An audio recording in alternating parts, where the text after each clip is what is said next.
Breaking చూస్తున్నాం. పశ్చిమాసియా యుద్ధంతో వణికిపోతుంది. మేమని Israel, Iran దేశాలు విరుచుకుపడుతున్నాయి.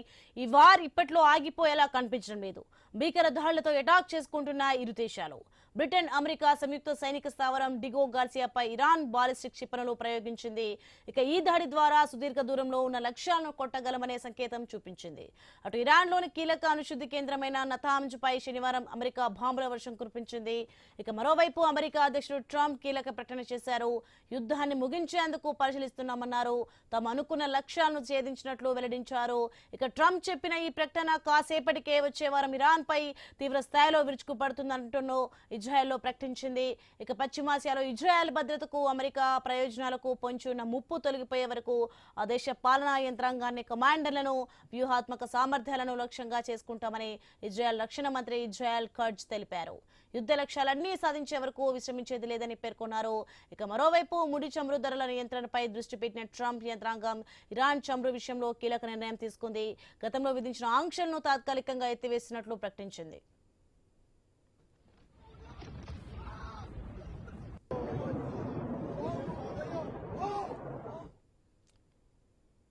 ఇక నతాంజ్ అణుశుద్ధి కేంద్రంపై వైమానిక దాడులు జరిగాయని ఇరాన్ ప్రకటించింది.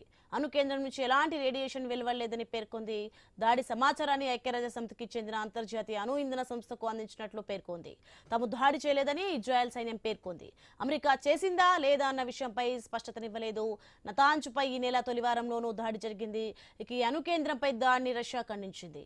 ఇది అంతర్జాతీయ న్యాయ సూత్రాలను ఉల్లంఘించడమేనని పేర్కొంది.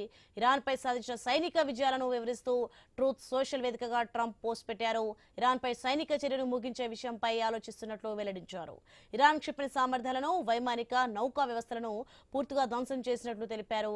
ఇక ఆ దేశం మరోసారి అణ్వాయుధాలను తయారు చేయకుండా అమెరికా చూసుకుంటుందన్నారు. ఒకవేళ అలాంటి పరిస్థితి వస్తే తాము తగిన విధంగా స్పందిస్తామని హెచ్చరించారు.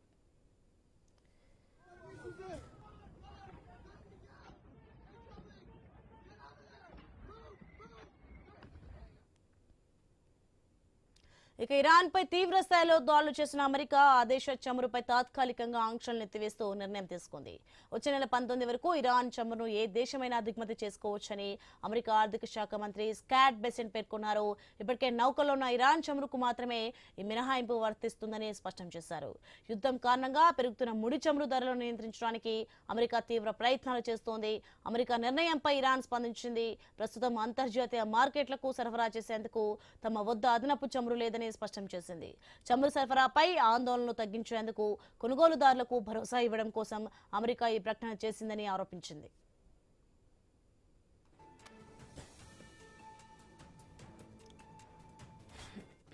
ఇక ఇరాన్ రాజధాని టెహరాన్, లెబనాన్ రాజధాని బీరూట్లపై ఇజ్రాయెల్ దాడులు చేసింది. లెబనాన్ పై ఇజ్రాయెల్ చేసిన దాడుల్లో ఇప్పటివరకు 1000 మంది ప్రాణాలు కోల్పోయారు. 10 లక్షల మందికి పైగా పౌరులు నిరాశ్రయులయ్యారు. టెహరాన్ క్షిపణి దాడిలో చిన్నపిల్లల పాఠశాల భవనం ఒకటి దెబ్బతిందని ఇజ్రాయెల్ పేర్కొంది. ఇజ్రాయెల్లోని డిమోనాపై ఇరాన్ జరిపిన క్షిపణి దాడిలో 21 మంది గాయపడ్డారు. బహ్రెయిన్ రాజధాని మనామాపై ఇరాన్ క్షిపణులు ప్రయోగించినట్లు తెలుస్తోంది. మనామాలో బాంబుల శబ్దాలు వినిపించాయని స్థానికులు పేర్కొన్నారు. ఇరాన్ ప్రయోగించిన 3 బాలిస్టిక్ క్షిపణులను, 8 డ్రోన్లను అడ్డుకున్నామని యుఏఈ రక్షణ మంత్రిత్వ శాఖ తెలిపింది. తమ చమురు క్షేత్రాలపైకి దూసుకొస్తున్న 20 డ్రోన్లను కూల్చినట్లు సౌదీ పేర్కొంది. హర్ముజ్ జలసంధిపై దాడులు ఆపాలని Britain, France, Japan, Bahrain, UAE సహా 22 దేశాలు ఇరాన్కు సూచించాయి. ప్రపంచ చమురు, సహజ వాయువు సరఫరాలకు కీలకమైన ఈ జలసంధిని తెరవాలని విజ్ఞప్తి చేశాయి.